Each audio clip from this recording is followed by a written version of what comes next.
রাজধানী মগবাজারের ৮ দিনে পরিদর্শনে গিয়ে হাসপাতালটির উপরে বেকারির সন্ধান পাওয়ায় ক্ষোভ জানিয়েছেন স্বাস্থ্যমন্ত্রী সর্দার সাখাওয়াত হোসেন। এ সময় একটি গণমাধ্যমকে বেকারিতে প্রবেশ করতে দিলেও বাকিদের প্রবেশে বাধা দেওয়া হয়। সংবাদকর্মীদের সঙ্গে বিতণ্ডায় জড়ায় প্রবেশে বাধাদানকারী নিরাপত্তা রক্ষীরাও। এদিকে স্বাস্থ্যমন্ত্রী জানান, ৬ নবজাতকের মৃত্যুর ঘটনায় গঠিত কমিটির পূর্ণাঙ্গ তদন্ত প্রতিবেদন দেওয়া হবে আগামী ৩রা June.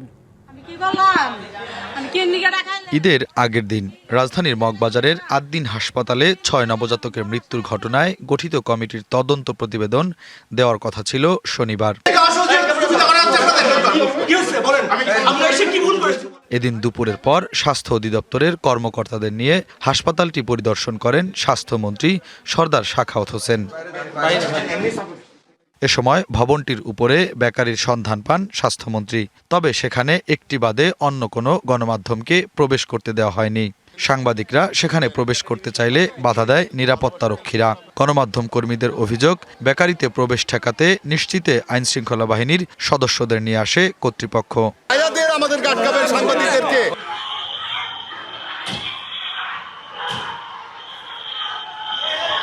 Lily premium gold soap ২৪ carat gold এনে দেয় রিয়েল গোল্ডেন গ্লো।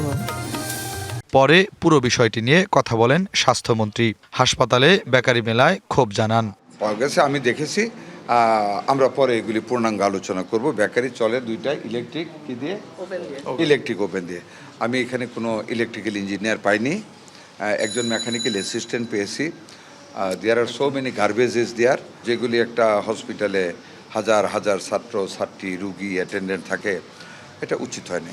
এ সময় ৬ নবজাতকের মৃত্যুর ঘটনায় সুষ্ঠু তদন্তের জন্য শিশুদের মায়েদের সাথে কথা বলা প্রয়োজন বলেও জানান তিনি। আমাদের ৬টি মা যাদের সন্তান মারা গিয়েছে, আমাদের তদন্ত কমিটি সক্ষম হয়েছেন যোগাযোগ করতে।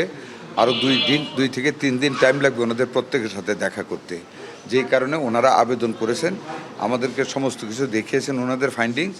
তো ওই মাগুলির সাথে দেখা করে ওনাদের স্টেটমেন্ট নিয়ে পূর্ণাঙ্গ প্রতিবেদনটা তৈরি করে আগামী ৩ তারিখে আমাদের কাছে জমা দেবেন। হাসপাতালটির সব বিষয় নিয়ে তদন্ত চলছে। প্রতিবেদনে পুরোটাই উঠে আসবে বলেও আশ্বস্ত করেন স্বাস্থ্যমন্ত্রী। শুভ খান, ডিবিসি নিউজ, ঢাকা।